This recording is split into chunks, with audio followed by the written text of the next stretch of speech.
반갑습니다. 주님의 이름으로 환영하고 축복합니다. 예수세단교회 첫 번째 새벽 기도회를 시작할 수 있도록 허락해 주신 하나님께 영광을 먼저 돌려드립니다.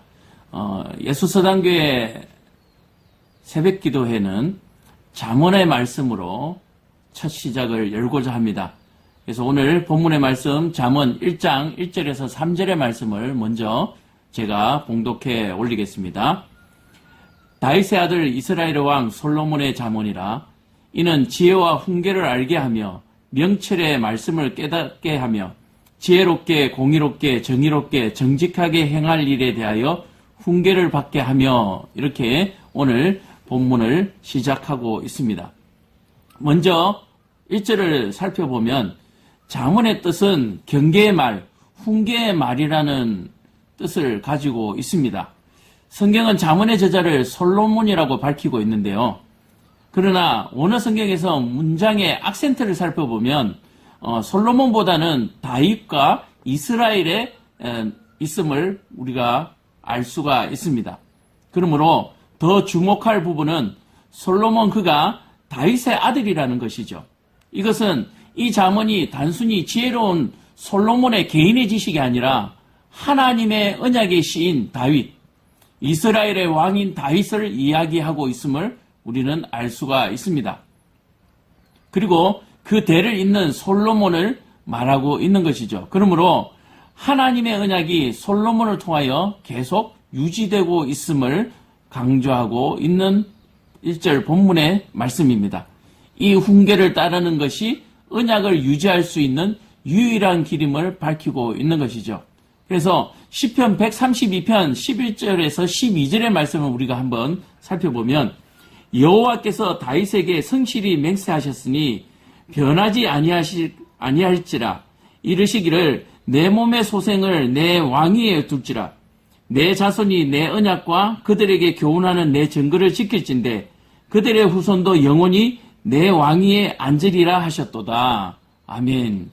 그래서 이 솔로몬을 통해서 다윗의 언약이 계속해서 가르쳐지고 있는 것을 우리가 볼 수가 있습니다. 계속해서 2절을 살펴보면 잠언이 주는 유익에 대해서 말하고 있는데요.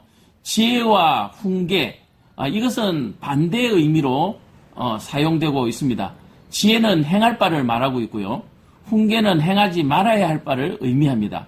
그러나 결국은 같은 뜻임을 우리가 알 수가 있는 것입니다. 지혜나 또는 훈계 모두 다 우리가 해야 될 하나님의 말씀임을 우리가 알 수 있는 것이죠. 결국 이스라엘의 아들들은 이 잠언을 통하여 지혜와 훈계를 알게 되는 것을 말하고 있습니다. 그리고 명철의 말씀, 즉 여호와의 말씀을 깨달을 수 있게 된다는 말입니다. 특히 훈계를 안다고 하는 것은 결국 시험에 들지 않는다고 말하는 것이죠. 또 훈계를 안다고 하는 것은 원망이나 불평이 없게 되므로 순종하게 됨을 말하고 있습니다. 우리가 훈계를 듣게 되면 흔히 잔소리라고 여기고 또 반항하고 삐뚤어지는 경우를 종종 볼 수가 있습니다. 그러나 그 잔소리가 훈계로 들린다고 하는 것은 아버지의 마음을 이해하는 것이며 사랑하고 있다는 것을 깨닫는 것을 말합니다. 결국 잠언을 통하여 하나님이 우리에게 율법을 주셨다는 것을 우리는 알게 되는 것이죠. 그리고 그 잠언을 통하여 여호와 하나님이 우리를 사랑하고 계신다는 것을 알게 되는 것입니다. 3절에 보면 잠언의 권위와 역할에 대해서 이야기를 하고 있는데요. 잠언은 우리를 지혜롭게, 공의롭게, 정의롭게, 정직하게 일할 수 있도록 가르치는 일을 한다, 그렇게 말하고 있습니다. 잠언의 가르침에 따르는 것이 언약 백성의 마땅한 도리임을 말하고 있는 것이죠. 이해를 돕기 위해서 이렇게 말씀드릴 수가 있습니다.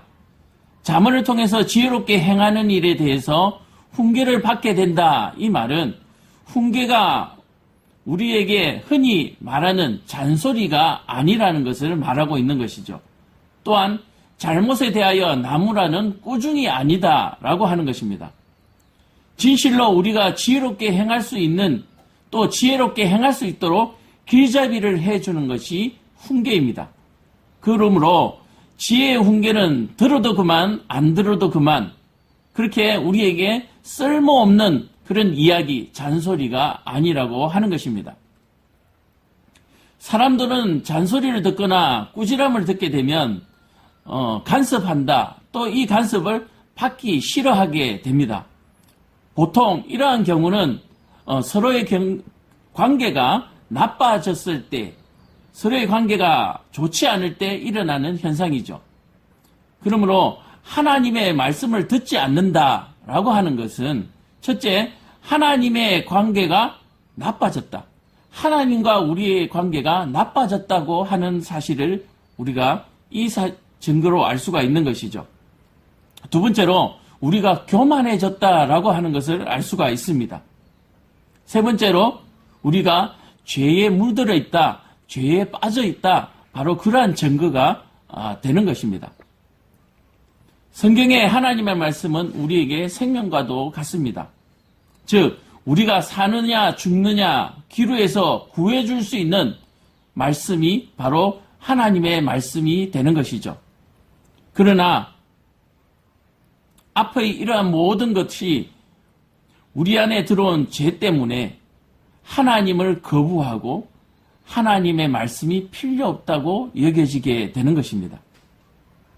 이러한 모든 것이 우리 안에 들어온 죄 때문에 그 죄로 말미암아 우리는 판단받기를 싫어하고 또 스스로 판단하려고 하고 또 자신이 하나님처럼 행동하려고 하게 되는 것입니다.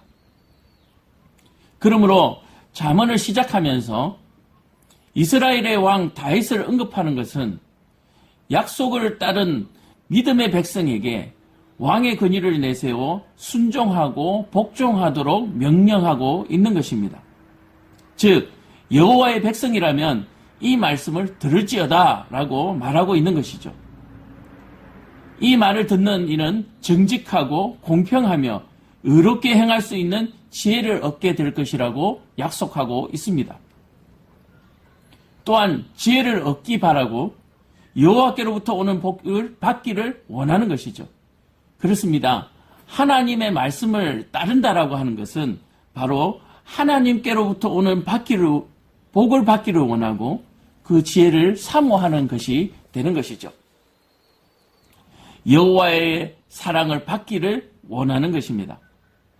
말씀을 정리해 보면 오늘 새벽 말씀을 통해서 나는 하나님의 말씀을 따르기를 좋아하는 사람인가 아니면 그렇지 않은 사람인가 우리 자신을 한번 돌아보는 살피는 시간이 되었으면 좋겠습니다.